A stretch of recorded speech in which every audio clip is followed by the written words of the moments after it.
Jadi kitab Fathul Qorib ini panduan di mazhab Syafi'i dalam menjelaskan permasalahan ya, memperjelas ya permasalahan yang ada di kitab Matan Abu Syuja, dan satu lagi kitab Tadhib ya yang ditulis oleh ulama kontemporer ya, Mustafa Adibul Bugho.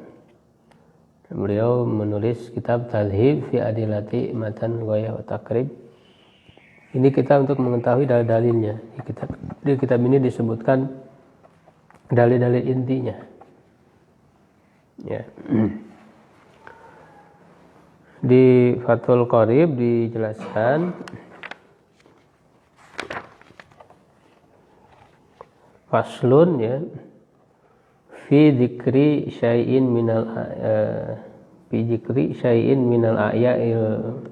a'yanil mutanajjisa, suatu fasal. Nah, fasal ini membahas ya, menyebutkan sesuatu ya dari hal-hal yang termasuk najis, barang-barang yang najis ya, mutanajjisah.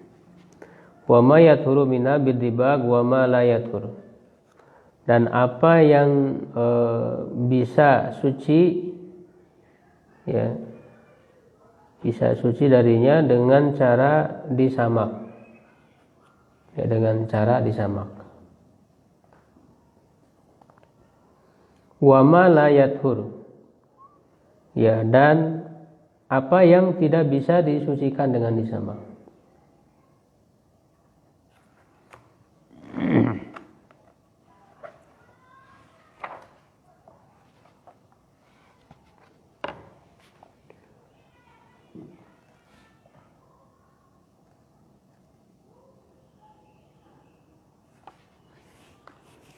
Di sini dikatakan,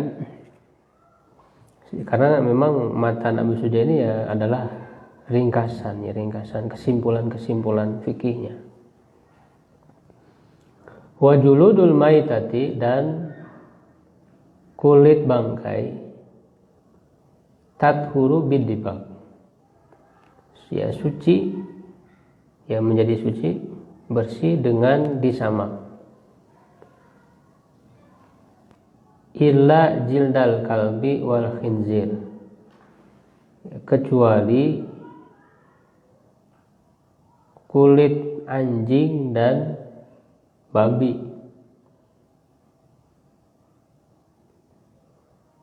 Wa ma tawallada minhuma ya, dan apa yang lahir dari keduanya. Lahir dari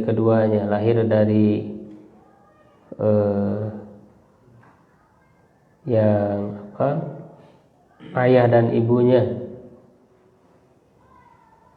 ya, babi ya, atau dua-duanya anjing, atau dari salah satu dari keduanya, au min ahadima,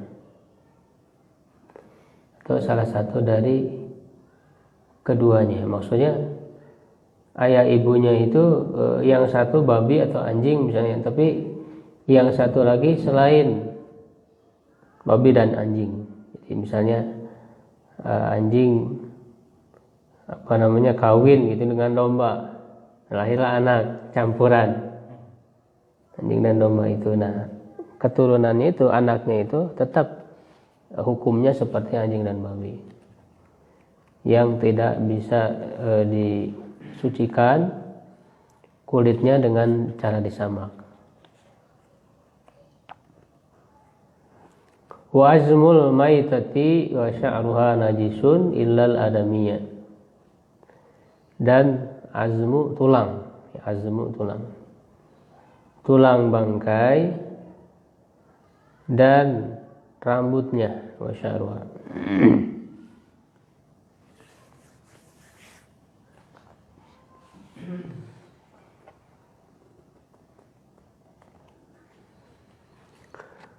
Ya, dan rambutnya najisun, najis, ilal adamiyah ya, kecuali manusia. Adami itu keturunan Nabi Adam, manusia. Kalau manusia bangkainya tidak najis, jenazah ya manusia ya itu tidak najis. Akan tulang, rambut ya semua tidak najis.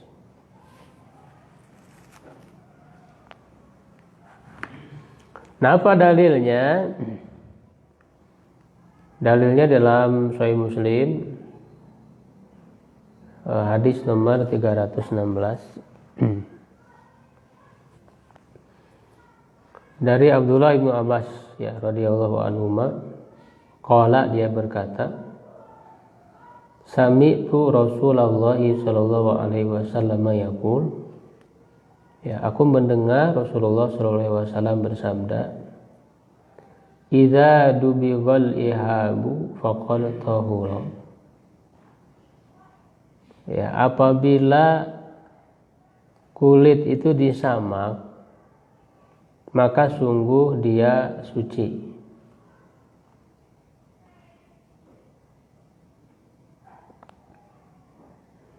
Apa makna ihab? Ihab itu al-jildu, yaitu kulit bangkai.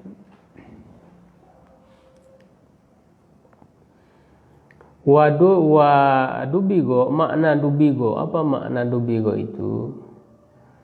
Uzilat fuduluhu wa rutubatuhu allati yubsiduhu baqauha bihaitsu ya lau nuki'a fil ma'i ba'da dzalika lam ya'ud ilaihi annatanu.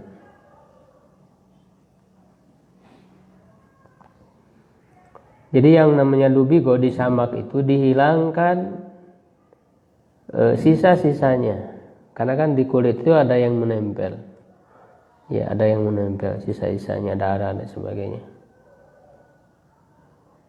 Ya, warutubatuhu, dan kebasahannya, jadi ada basah ya, kebasahannya itu dihilangkan. Yang kalau dia tetap ada, ya sisa-sisa dan yang basah atau yang basah di kulit itu dia tetap ada, itu akan merusak kulit itu.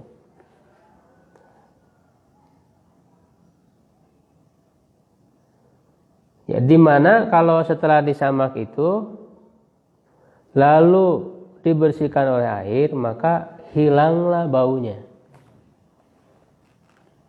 Jadi setelah disamak ya lalu dicuci dengan air, hilang baunya. Nah, itu namanya disamak. Ya, disamak itu ya pakai apa saja yang memang bisa menghilangkan sisa-sisa yang ada di kulit itu dan menghilangkan baunya. Biasanya pakai daun apa?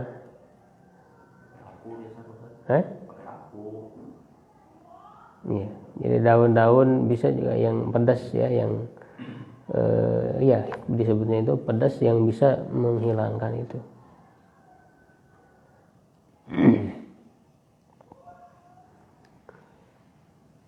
Nah, kemudian kenapa dikecualikan anjing dan babi dan juga yang keluar ya dari, atau yang lahir dari keduanya atau salah satu dari keduanya? Ya, li'anna kullam minhuma, karena kedua-duanya, ini alasannya, dalilnya. Karena kedua-duanya, anjing dan babi itu ya najisun halal hayati, najis pada saat hidup. Ya, dalil najisnya anjing kan yang tuhuru ina'ya hadikum idza walagha fil kalbu an yaghsilahu sab'a maratin ulahuna biturab. Ya, sucinya bejana kalian apabila dijilat oleh anjing, ya, yaitu mencucinya sebanyak 7 kali, yang pertamanya dengan tanah. Itu dalil bagi najisnya anjing. Di situ kan disebutkan liur anjing. Dalam mazhab Syafi'i bukan hanya liurnya saja, karena liur itu diproduksi dari mana? Dari tubuh. Ya kan, sehingga diambil kesimpulan ya seluruhnya, seluruh tubuhnya najis, tidak hanya air liurnya saja. Ya, bahkan mereka beralasan justru kan mulut itu dengan anjing itu kan selalu menjulurkan lidah, ya, mengeluarkan ludahnya. Artinya kan dengan banyak seperti itu berarti kan dalam kondisi bersih gitu kan, selalu dikeluarkan ludahnya, ya kan, menjulurkan lidahnya. Ya, artinya ada proses pembersihan kan bagi mulut anjing itu. Ada proses pembersihan bagi mulut anjing, sehingga yang mulutnya saja, yang liurnya saja kalau dia anggap najis, padahal dia itu ya, selalu ada proses pembersihan di mulutnya itu, maka apalagi anggota badannya yang lain gitu. Jadi alasan dalilnya seperti itu dalam mazhab Syafi'i. Ya, walaupun tidak semuanya sepakat, tidak semua ulama sepakat. Dalam mazhab Malik misalnya tidak najis. Ya, dalam mazhab Malik. Maliki. Kan boleh melihara anjing banyak. Kalau Maliki boleh memelihara anjing, Enggak boleh. Alasannya kenapa tidak najis? Karena ada hadis yang menyebutkan anjing itu mundar mandir ya, mundar mandir pada saat itu di dekat masjid, di masjid madhab Malik itu. Ya, ada alasan, masing-masing ada alasannya. Madhabnya.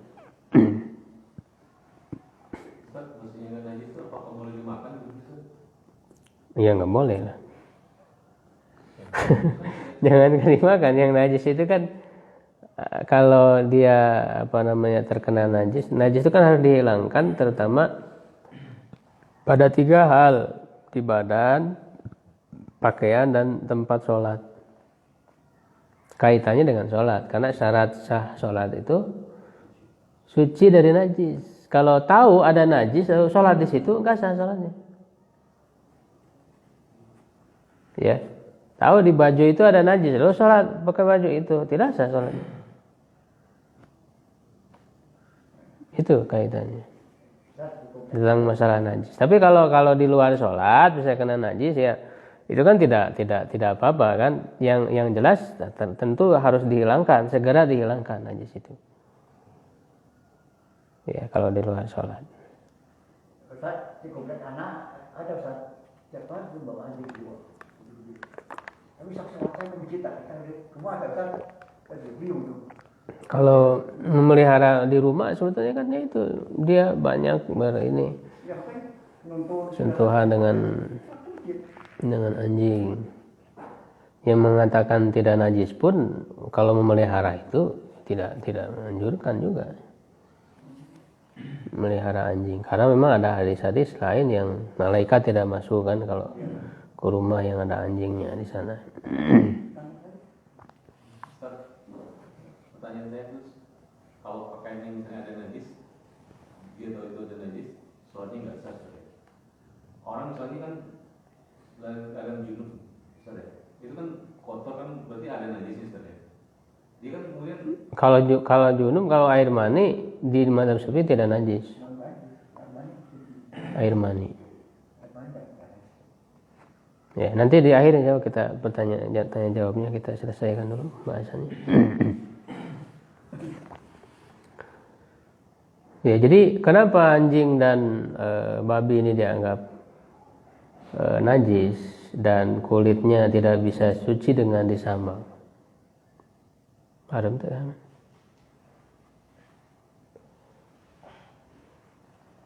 Karena waktu hidup saja dua-duanya najis. Kalau anjing kan tadi berdasarkan. Kalau babi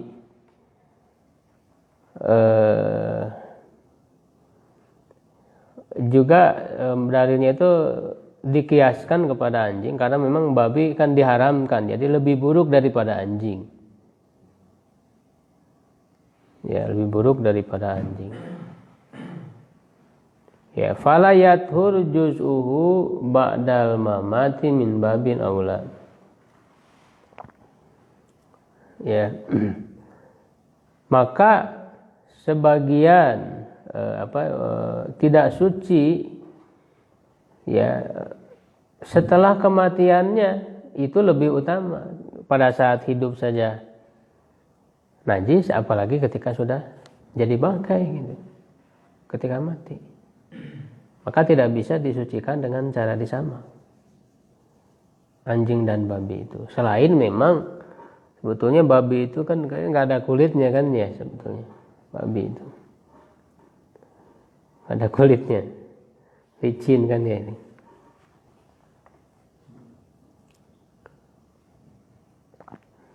Ya, nah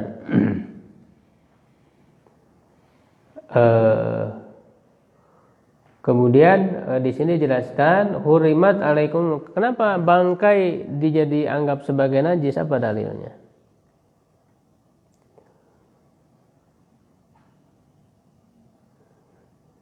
Ya, nah di sini ketika disebutkan di dalam Al-Quran hurimat alaikumul maitatu, diharamkan atas kalian bangkai. Kalau ini kan haram ya, kaitannya dengan haram. Memang tidak serta-merta yang haram itu najis, tidak serta-merta. Tapi bagaimana alur pendalilannya? Di sini dijelaskan. Wal maitatu, bangkai itu kullu hayawanin zalat hayatuhu bi ghairi dzibhin syar'iyyin. Ya, yang namanya bangkai setiap hewan yang hilang kehidupannya ya dengan tidak disembelih secara syar'i. Ya, tidak disembelih secara syar'i. Misalnya terpukul, tercekik, ya, terjatuh dan sebagainya seperti di surat Al-Maidah yang dirinci itu. Wal munkhaniqatu wal mawqudatu wan mutaraddiyatu wan natihatu wa ma kala sabu, kan? Apa yang dimakan oleh binatang buas. Pokoknya yang tidak syar'i, maka itu bangkai. Fayadkhulu fihi, maka masuk ke dalamnya ma la yukalahmuhu idza dzubiha, yang dagingnya tidak dimakan apabila disembelih seperti keledai, kalhimari. Ya, wa ma yukalu lahmu, dan yang dimakan ya dagingnya idza lam tatawaffar syurutu dzabhi, apabila ya tidak memenuhi syarat-syarat penyembelihannya. Ya, misalnya kadzabi hatil murtad. Ya, seperti penyembelihan orang murtad. Wa illam yakun dararun bisiha, meskipun tidak ada kemadharatan bagi kesehatan. Nah, fa tahrimul maita dalilu najasatiha. Maka pengharaman bangkai itu adalah dalil atas kenajisannya. Lianna tahrima ma la darara fihi wa la hurmata lahu dalilun najasatihi wa najasatuha tatabi'u najasata azzaiha. Ya, jadi dalam para ulama ini menyimpulkan bahwa diharamkannya sesuatu itu paling tidak karena 3 hal. Pertama, karena mengandung kemadharatan, maka diharamkan. Sehingga menjadi satu kaidah kan, sesuatu yang memadharatan itu haram. Yang jelas ya kemadharatannya itu.